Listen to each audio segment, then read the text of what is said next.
My partner and I were taking a walk through the garden this morning, and these are called dragon beans. We noticed that they were popping up only 5 days after he planted them.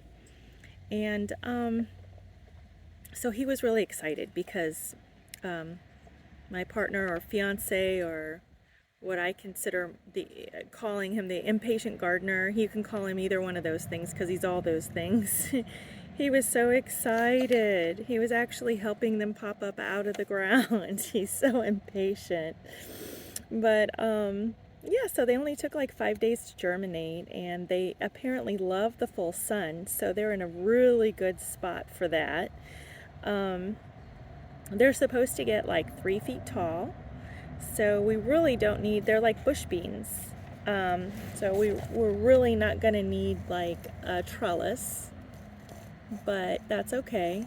We're going to have to move them anyway because I read that they are not a companion plant at all, and you should never plant them next to onions, which, as you can see, that's who their neighbor is. So we will definitely have to move one or the other, and we're going to have to spread these guys out regardless.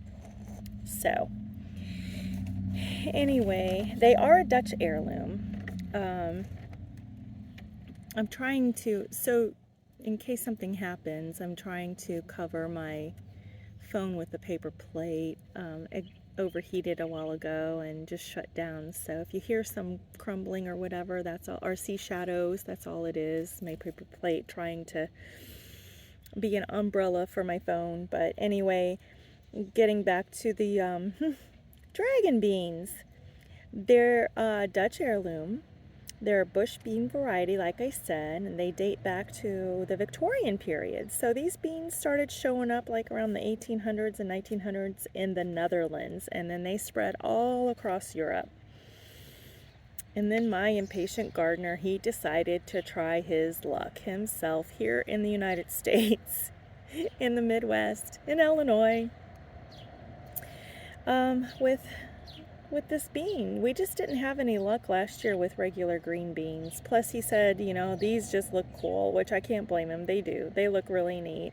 They're beautiful.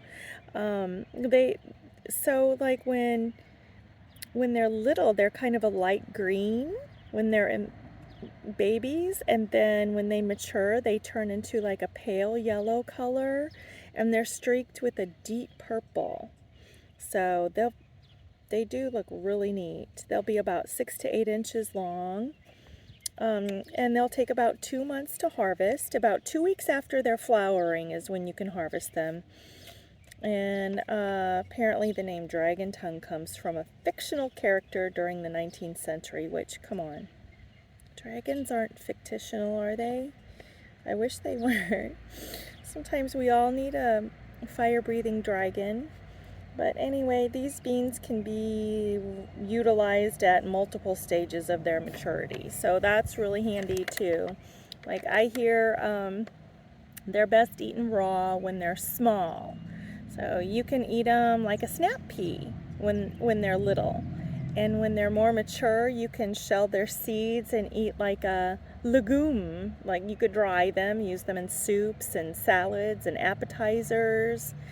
And the way I plan to eat them mostly is to cook them like green beans. So, and listen, just like our fictional magical dragon that it's named for, I also read it has these kind of magical superpowers. So if you harvest an immature bean sooner than you intend, you don't have to worry, because even after they're picked, the beans, they continue to grow and mature in their pods, even after they're picked. So I also can't wait to try them in stir fry. You can even freeze them or pickle them.